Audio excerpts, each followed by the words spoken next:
Hello. So this topic is on fundamentals of AAC assessment and intervention for individuals with autism.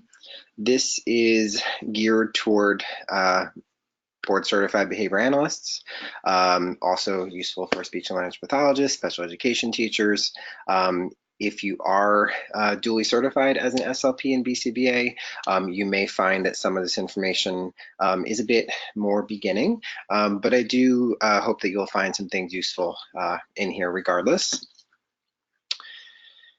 So I just wanted to highlight some of the objectives.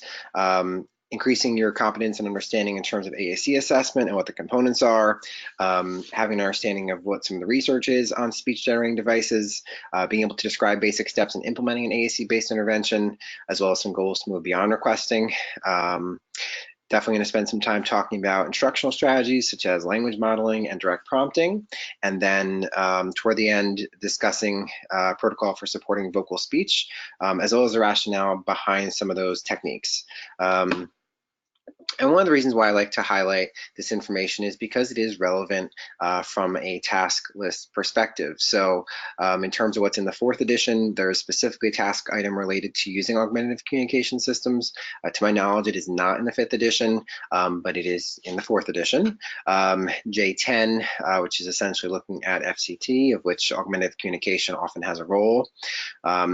In terms of 6 and 7, those are crucial in terms of the collaboration efforts with SLPs and BCBAs. And 7 in particular is a very relevant thing to discuss because there may be instances where a BCBA does not have access to an SLP, and there are some ethical considerations for how an AAC intervention is implemented. And then really all of section D, which is just about changing behavior and includes verbal behavior. One of the things that comes up when we're dealing with augmentative communication is that it is basically just language intervention. It's language intervention to a very specific modality, but it still nonetheless is language intervention. A lot of times I'll get asked questions about how to kind of proceed with an AAC intervention, and my answer is often, well, what would you do for a child who was vocal?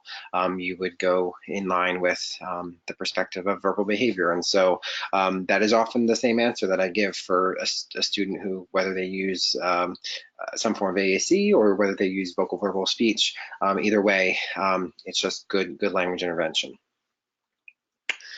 So next, I'm going to talk a little bit about just the basics on augmentative communication, and then we'll get into the assessment information.